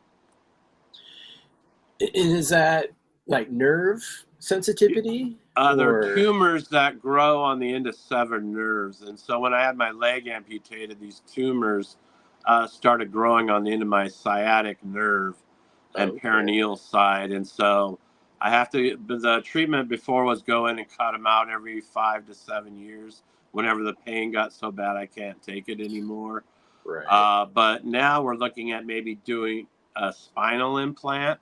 So I got all of the doctor's orders over to the insurance company, and now it's either them deny it and me fight it, or they just say yes. Usually either way, it ends up working out in my favor. So hopefully in March I'll get the test wire. They'll put it in my spine. I'll wear it for 10 days. If it works, they'll know, and if it doesn't, they just pull it out and send me on my way. So, but the doctor said because most of my pain is coming from a very isolated area that they hope to be able to hone in on it. Because I'll have anywhere between 6 to 18 hour pain cycles at a 9 or a 10, where Oh I'm my just goodness. moaning and literally sometimes screaming out loud in pain, puking my guts out. I mean, just some of the most horrific pain you could imagine. If anyone's ever had kidney stones or anything like that, you know what acute pain is like. It's like that, but then you have that dull, if you've ever had a really bad tooth infection, that dull kind of gnawing Dear. pain. It's both of those at the same time, and they just don't stop for until it, like, hours sometimes. I'm sorry to hear that, man. And I hope that goes through, and I hope that they find a good resolution for that, because again, I can't compare to that exact pain. But like tooth pain, it used to be, again, nowhere near your level. But there were plenty of nights where, I couldn't sleep. I had to Yeah, stand up yeah, because when you lay down, the pressure yeah, builds up. And I mhm, just, yeah, it's yeah, like, that's right, basically what I did for night. I like kind of right, sleepwalk paced in my room. And right. yeah, I hope. It's kind of lame that dental care is not part of human basic rights. It affects so much. I keep bringing it back to plants and gardening, but I've learned so much through that it affects your life, your brain cycle. I mean, just simply being hydrated, drinking enough freaking water makes you think better, makes you Yeah, perform better. Just yeah, something so simple that most of yeah, us don't get yeah, enough of. And it's right, crazy because I fell into that category. I was, yeah, constantly like Mountain Dew, whatever, didn't drink enough water, right, yeah, smoking, eating, bad food. And then slowly, as I changed out of that, I'm like, that stuff really was keeping me down. yeah, yeah. Like, It wow. does. It makes a huge difference, especially the hydration thing. I mean, by afternoon, if most people are wondering why they have a headache, and it's usually because they're not hydrated. Yeah. Yeah. And as my wife always reminds me, because she always says, like, by the time you're going like with your lips, that means you've already been dehydrated. So she's like, keep on it. Yeah, that's a big one. But yeah, no, the plant has it's the medicine of the plant really is what drives me, and so when we're doing our interviews on Cannabuzz, a lot of times that's kind of my focus and my drive. We've got a guest coming up that's actually going to talk to us about ibogaine and what it brings to the table, because it's a very powerful hallucinogen, but it doesn't just have kind of the psychological healing properties, but it also has metaphysical healing properties to your immune system and boosting in systems. They're finding that people can even sometimes fight forms of hepatitis and other viroids with the treatments of ibogaine. So we're going to get someone on who's pretty knowledgeable in the subject, and we're going to start breaking ground on some of these, some of the other stuff that, because it's kind of odd to me, and I'll just throw this out here. It's kind of a soapboxy type thing that there's one flower that makes a poppy, that makes an opium, that provides most of what Western medicine has to offer for surgery and for pain control. And I find it odd that only that one plant is the only plant that can provide that for the people. I find that very odd. So I'm very interested in finding out what other plants have to offer to the mind, to the body, and to the spirit. And so I really want to kind of dive down that road with Cannabuzz, along with keeping in tune with our cannabis community. Next week, we're doing Nugs Deep with Neptune Seed Bank. We're going to have Umami Seeds on. I'm really excited to have Umami. We're going to record tomorrow, and that's going to be a good time. Very cool. Now, for anybody who might not be familiar with Umami, can you tell us a little bit of the work? Actually, I am new to Umami Seeds, and so this is why I really have kind of That's the tapped fun in part, on though. Neptune to have Neptune come on. One of the things I will tell you about Umami is they do a really good job of providing documentation about all of their varieties.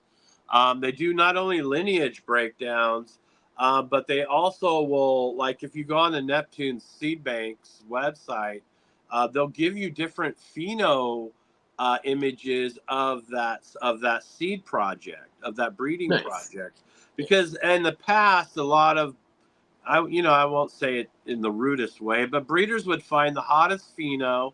They would take that picture, they would put it on the seed bank site, and not tell or not educate their customers that the likelihood of you finding that are pretty slim. You know what I Yeah. mean?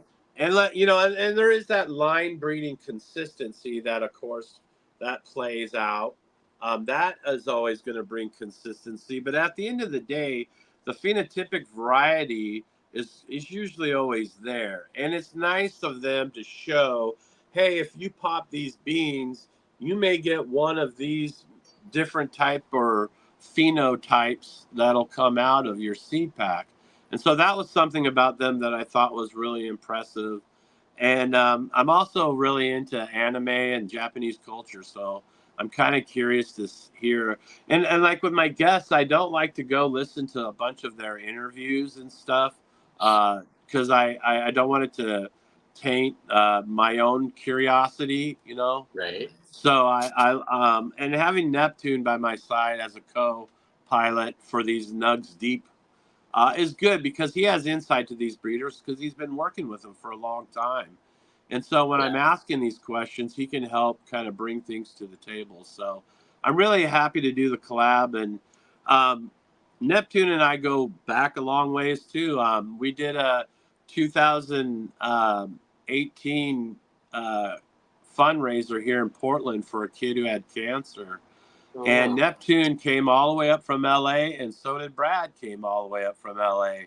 And those guys came and they gave away stuff and they showed their support for this kid. And they were starting out. I mean, it Right. was money out of their pocket. They weren't making money. You know what I mean? It was money out of their pocket.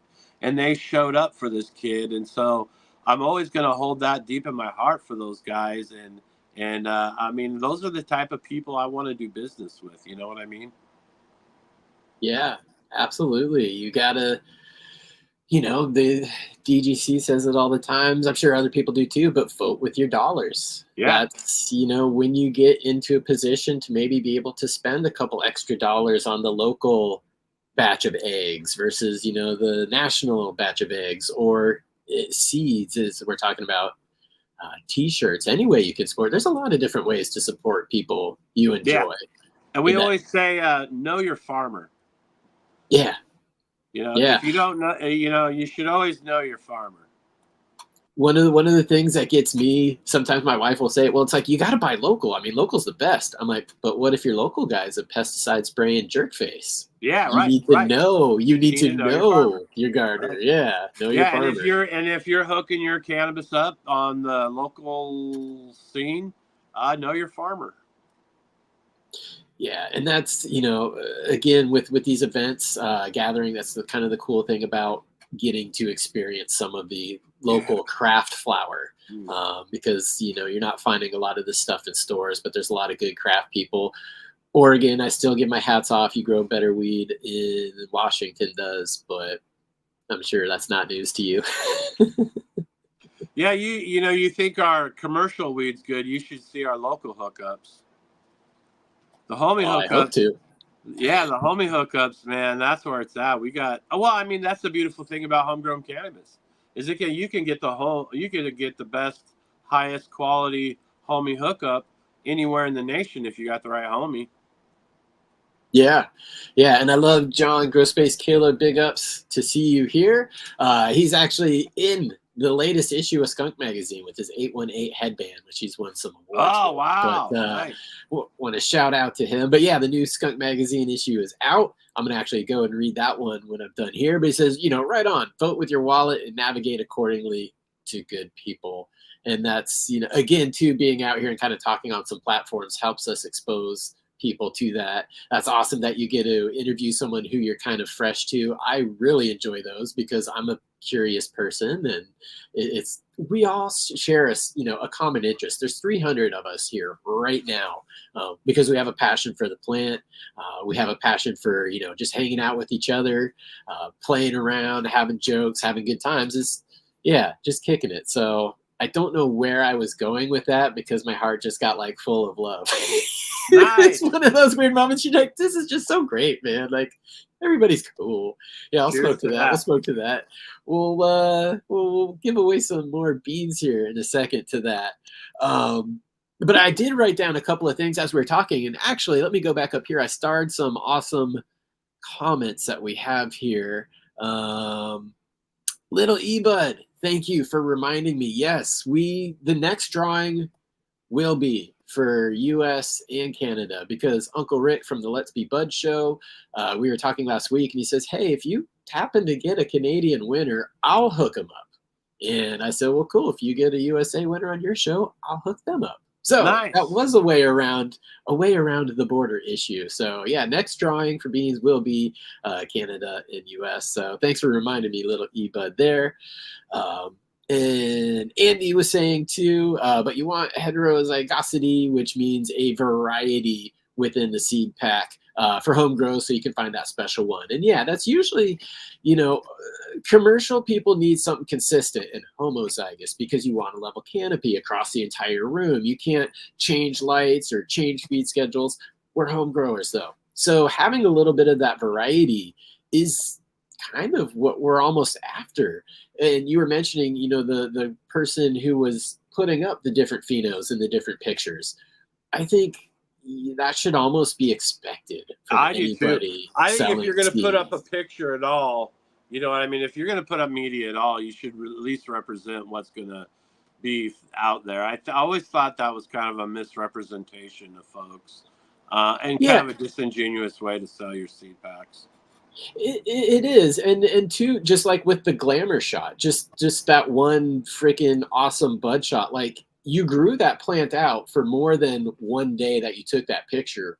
Can you show me maybe how it vegged? Can you maybe show me what it looks like? What's the natural structure? Did you train it?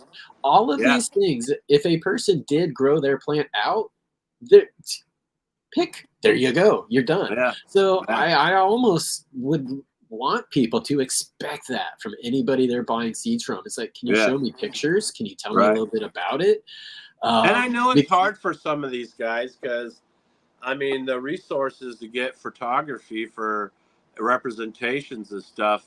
And I think that's kind of one of the things I put in my interview for them tomorrow is talking about, their ability to be so prolific with media because that's a huge part of the future and the way you approach things and the way that you get your brand out there. It's not the same anymore. I mean, let's be honest, industry trade shows are dead for breeders. You know what I mean? And breeders used to be the thing that brought people to the trade shows. And so now there's and even people with products. I mean, there's all these new avenues that they have to learn in order to navigate a new society and a new way to get your brand out there. And I think podcasts such as yours is a brilliant way to do it. I mean, if you have 5,000 people watch your show, and you put that in the perspective of if I had a booth at a trade show, and I had 5,000 people walk by my booth, and I had them not only see me, but listen to me for a whole hour. I mean, how much is that worth to you as someone who's trying to build your brand? I mean, to me, that would be worth something, wouldn't you think?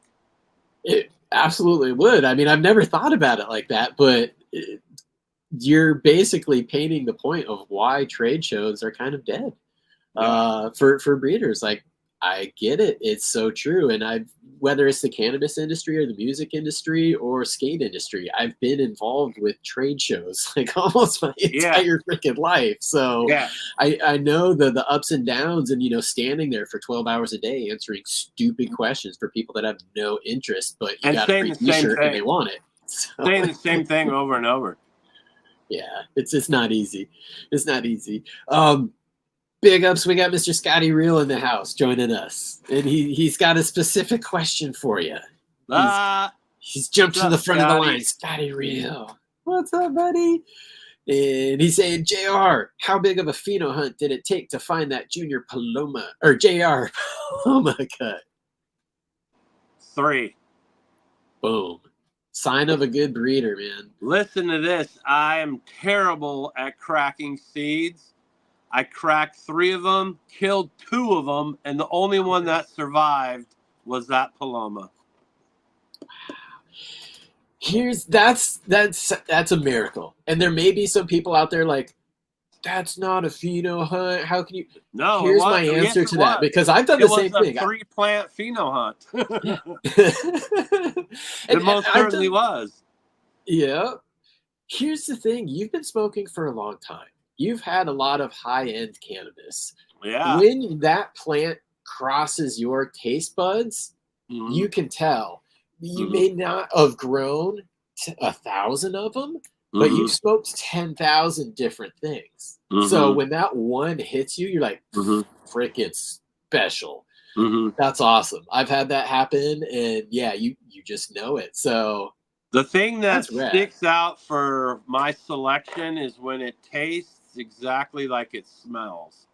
So it tastes like grapefruit and gas, and it smells like grapefruit and gas. And I don't know why. I always ask Brad, why did you call it Cherry Paloma? There's no cherry to it at all. He's like, well, it's a drink. It's a cherry and grapefruit cocktail. I'm like, oh, okay, I get it. But it's pretty much just grapefruit and gas.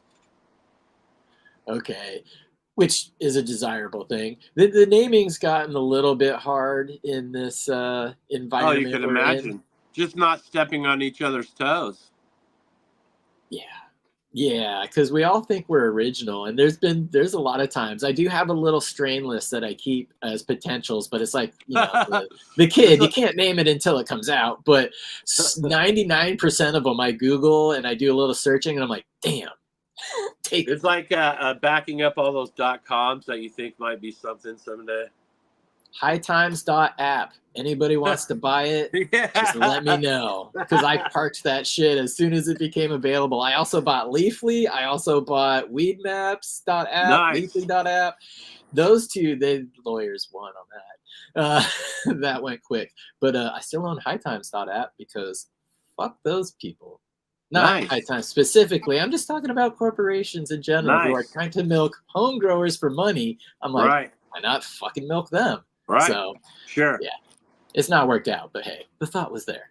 Nice. It's all about the intent. Yep.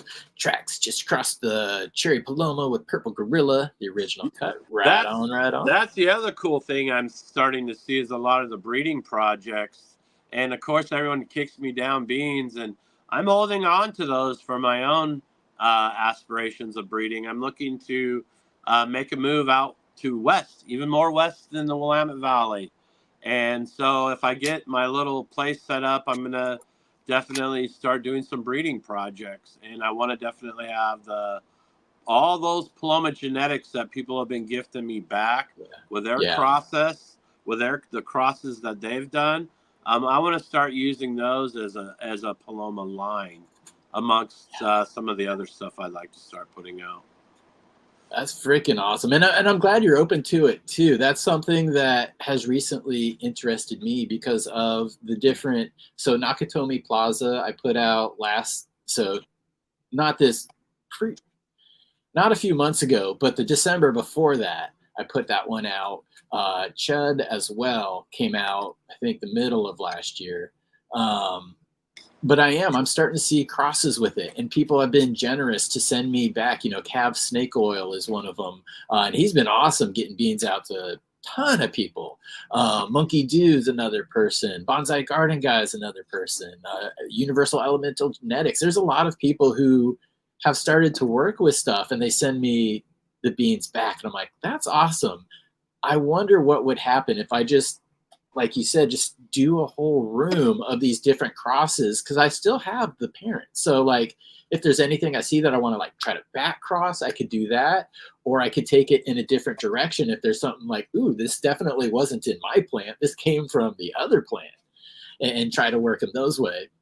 Well, me and Scotty have this dream of having this clone company of just pretty much DGC hunted section, just a section of cuts that'll be available to the public that are all basically DGC hunted and winners, you know, like the Paloma and that the one that Hobbitfoot won with, and there's been some really good ones. It'd be great to get those cuts and be able to offer those to the community. I would love to be part of that too and get some cuts out to the community. Grow Mo, thank you. Judd is a winner for sure. Any plans to make more crosses with the grape juice? Yes. I'm testing. Well, the S1 is in wide testing right now. That's pretty much all but done. I'm just going to get some more feedback from everybody that's flowering it right now. Another one that I'm almost done testing myself that, yeah, buddy, it's, if you like orange, it's for you. And then that'll go out to testing soon, to wider testing. And then I'm going to make a couple more crosses here. So we'll see what happens. But back to JR's point of like, I'm really thinking of starting to try to work some specific things with the returns that I've gotten from other people breeding with it. Yeah, because they're doing some amazing work for you. Yeah, like seriously, Monkey Do, he did a reversal on the Nakatomi Plaza, which was a regular bean, so there were males and females, but he did a reversal, sent me the crosses with them, which I'm excited. One of them was a, God dang it, Kyle Cushman, Strawberry Cough. And I've seen people grow it on the High on Homegrown forum. So it's like, I've already seen it grown out. I'm like, damn, okay. But to have those feminized, I'm like, well, that's cool. I wonder. Yeah. Stuff to play with. Yeah, Soup was generous enough to send me some feminized pollen of the Paloma. And it was a backyard project that didn't work out because of landlord issues. But yeah, so it's nice being able to have people in the community, you know, kind of hook it back up, you know, and keep those genetics and keep it out there and keep it going. Because I mean, I think if anything, the Cherry Paloma has shown is that if you find something amazing and you gift it to the world in a way that's from the heart, and it serves the people, then it's going to do well. You know what I mean? It's going to do well. It is. It's, yeah. Keep the love going. That's what I said to Cab Bar. And everybody's been totally awesome too. They're like, hey, do you mind if? And no, go for it. Just try to give credit. But the one thing I always say, and I said to Cab Bar, I'm like, if you're going to make some seeds with it, make sure you give some away. And I think he's giving them all away because there's a lot of them out there, which is awesome. Good. But yeah, exactly. Like that's the spirit. And I know one of the people that he gave them to was starting to already do their own project too. And they're like, I'm going to give them away to everybody. So it's like that one little passion plant is now like hundreds out there, which is pretty freaking cool. When, you know, if my teenage self would have been like, or if I told my teenage self you'd be responsible for at least 1,000 people growing more weed in this world, I'd be like, whatever, old man. It's nice. So I know. Cool. I don't remember who I was talking to, but it's like, yeah, like my 16-year-old self, if I knew that I could, under federal law, legally ship a clone anywhere in the United States I want to, I never thought that day would happen, ever. I mean, they were smashing down our doors and taking our goddamn children. No joke. Yeah, no joke. I just gotta say though, Scotty, watch out for that mouse. It's over there behind you. Scotty really says he's listening in the crawl space. He had some frozen lines at the bakery. So man, I'm telling you, that's been tough. My heart goes out for my brother, because I mean, it's not just been a couple days. That guy's had frozen lines for eon. Yeah, we were talking, I think last week even, and he was under the crawl space. So hopefully he gets that figured out. But I had to pull that one, you know, watch out for the mouse. So I've done some crawl space work, and that's always in the back of your mind. Always in the back of your mind. But speaking of spreading, spreading the beans and spreading some love, shout out to Eureka. He's in here helping me transition perfectly because he says, Trippy has your Westport grape. He's got the S1s, which he just finished, actually. He's one of the main testers. He just harvested the S1s. But anyways, he says the Westport grape's really nice and special grade A.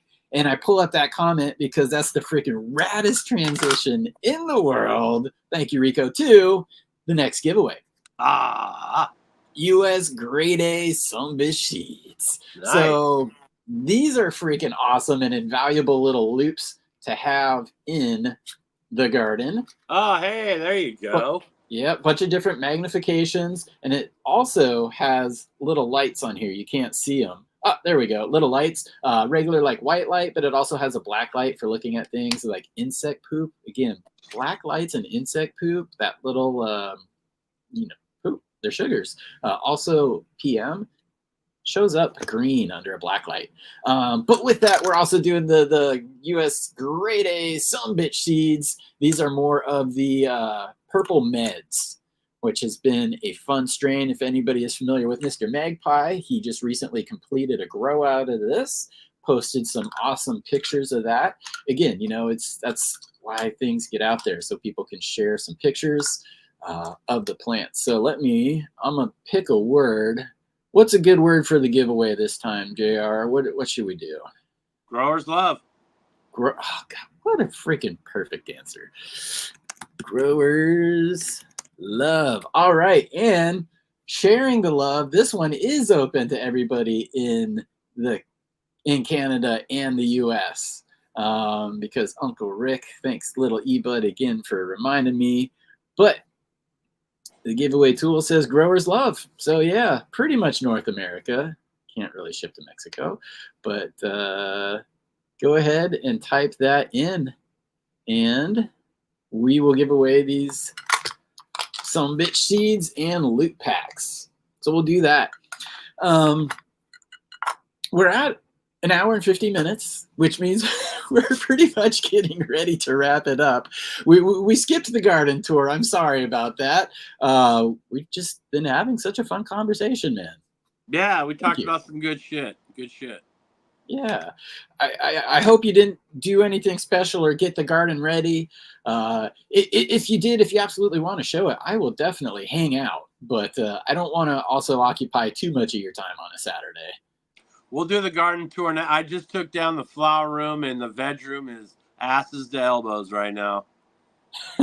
I'm doing the same. I had to zip this up behind me because it's disaster. I harvested that the other night.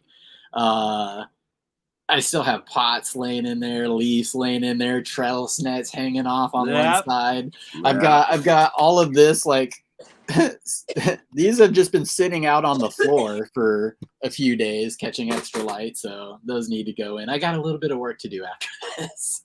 Me too, and thank God I got help. I got a guy in the neighborhood who helps me out, and my wife, OC Deb, and Uncle Jim. They help me all the time. When I'm having those pain cycles, if I can't get in there and water or run the board, my wife gets in there and does it. So shout out there to OC Deb. She's a grower. Yeah, definitely very cool to know those people. Growers love to Deb. One question we had here, Cam Troy saying, where does JR exchange his clones? Where can people get a hold of you? I drop menus on my Instagram channel just about every 2 to 3 weeks. I do drops. They're pretty, it's like I only allow 2 per order. So like if you want to order more than 2, we would just ask you to make more than 1 order. But I really like it if people keep it to 1 or 2 so that way the love gets spread around. That's cool. That's a good way to do it. Instagram is where I pretty much exclusively. You can hit me up on Discord, and sometimes I'll remember to check my messages. But the most consistent way to get a hold of me is Instagram. Okay. And let's see here. Bruce Leroy wants to know if there was anything that you had available now, or does it kind of go in cycles as Yeah, a lot of clones do?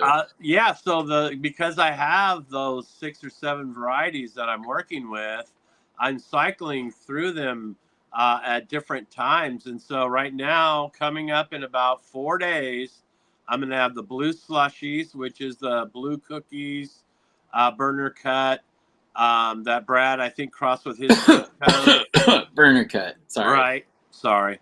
Anyway, Couldn't let that go. Couldn't let that Right. go. Please carry on. And I'm also going to have some of the Georgia apple pie available, and then the grapefruit slushies, which is a really good one. That's pure grapefruit terps. I mean, if you're really into grapefruit, the grapefruit slushies is awesome. And there's another one in there. So I'll have a menu that'll drop in about, the Emergency from Seed Junkie, the orange one that won first place at the DGC Cup. That one's going to be available as well.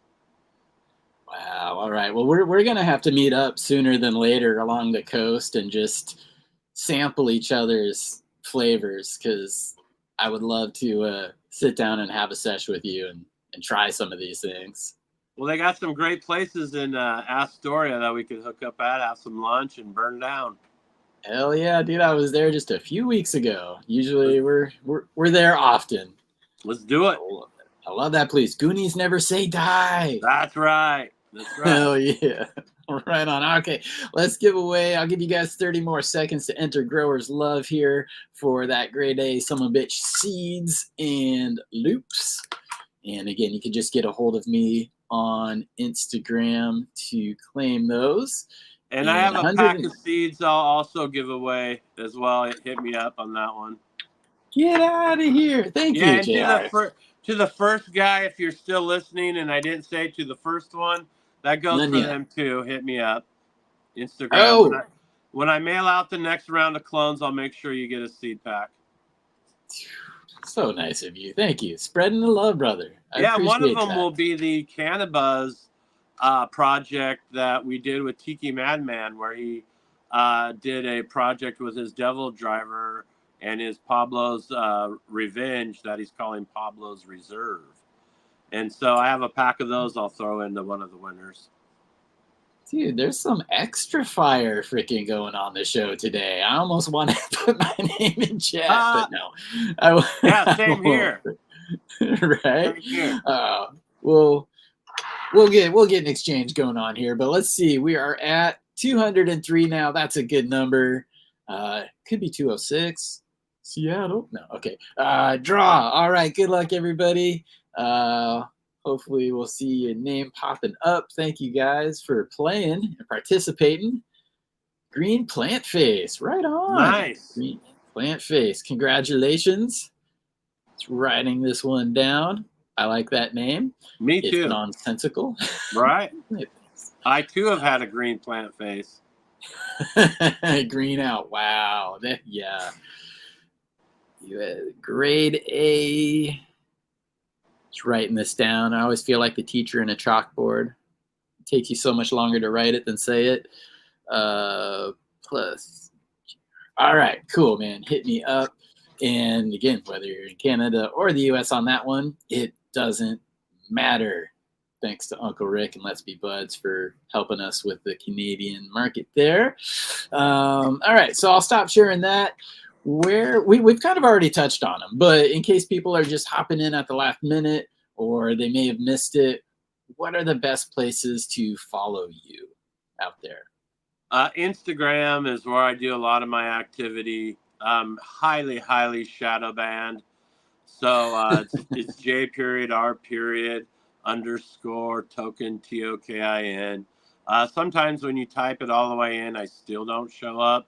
So sometimes you can link to me through a friend. But one advantage of being deeply shadow banned is I could pretty much post whatever the fuck I want and they don't bother me. So it's beautiful. So of all my followers that follow me there, I don't have to worry about a lot of censoring as far as that goes. Knock on wood, they're listening, I'm sure. Turning lemons into lemonade. Right. And so it. you could also follow me on YouTube. I have a YouTube channel, and also Cannabuzz.app and Cannabuzz YouTube podcasts. And we try to crank out episodes every Sunday. And we were trying to bring it. We're always trying to bring it. Nice. And I've seen some good shows on there. Been a guest a while ago. That was a fun time. So yeah, maybe I got to get you over here now. Yeah. Maybe you over here and we can all have a session. I know. He's brilliant kid. Yeah. He was on with DP, 710 DP the other day, I believe. I was on. It was FCPO too. Okay. We did that. We did a Cannabuzz with the Future Cannabis Project. Yeah, I was just trying to remember if it was the FCPO2 or Future Cannabis Project. Either way, if you just type Future Cannabis Project into YouTube, it'll pop up with both channels and you'll be able to find it. I think we're on the O2 and the live or something like that. Okay, cool. That makes sense. So yeah, go check that out. And as far as the Instagram link, Deeply Shadow Band, it is in the show notes. So that I always like to get that for our guests because a lot of guests are shadow banned or they have imposters. They have something that makes it hard. So the links in these show notes are ones you can trust for any of my guests. So that's important. Cool. You've got some clones coming up. Any travel this summer other than Emerald Cup? I'm going to be doing Emerald Cup. And also shout out to the Do Grows Cup. That's going to be a super, super epic event. I know we're going to have over 30 different vendors. We're going to have over 50 entries this year. And it's all high-end cannabis. I mean, from all over, too. We get DGC that come in from out of the country to come to the event. And it's a private event. So we kind of make the rules. So if you want to come out, you want to have some really good food, enjoy some really good cannabis in a really good community, we're going to be right out of the Fort Collins area at the dgccup.com is where you can get all your information. And it is going to be a great time. I'm looking forward to it. I'm popping my Cherry Paloma this year. No, my first time going to. I'm excited. You're gonna have a great time, Chad. It's gonna be fun. Yeah, I've already been warned. I'm gonna get pretty stoned. So. Oh my God! Yeah, we've been doing this since that I've been helping with since 2016. And every year it gets bigger and better because we learned from the year previously. Yep. And so the People's Choice competition where you walk up, when you enter, you get a chillum, a lighter, and a poker, and tokens. You try as many of the entries as many times as you want. There's bud tenders. And then you take your tokens and you vote for the variety that you like the best.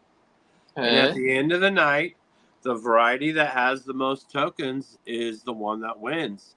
And so it's a people's choice. And so I seen people last year who literally not only tried every entry, but they took notes on every entry that was entered. I myself have tried to do it, and I couldn't get past 21 entries. I've never smoked more than 21. So it's like, it's an amazing gauntlet, and there's some of the finest cannabis. I mean, some of the finest cannabis in the world is going to be there. I can guarantee you that. Yeah. Well, I'm excited to try it, and I'm excited to, again, get out and sample some things from other people in other parts of the country because, again, it helps me measure my stuff. So I'm looking forward to it, and I'm glad that I'll get to see you there. I know there's a bunch of people in chat right now that are going to go, that want to go. Hopefully we'll see you there because it's going to be so exciting to get out and to meet a lot of these people that we interact with on a weekly basis.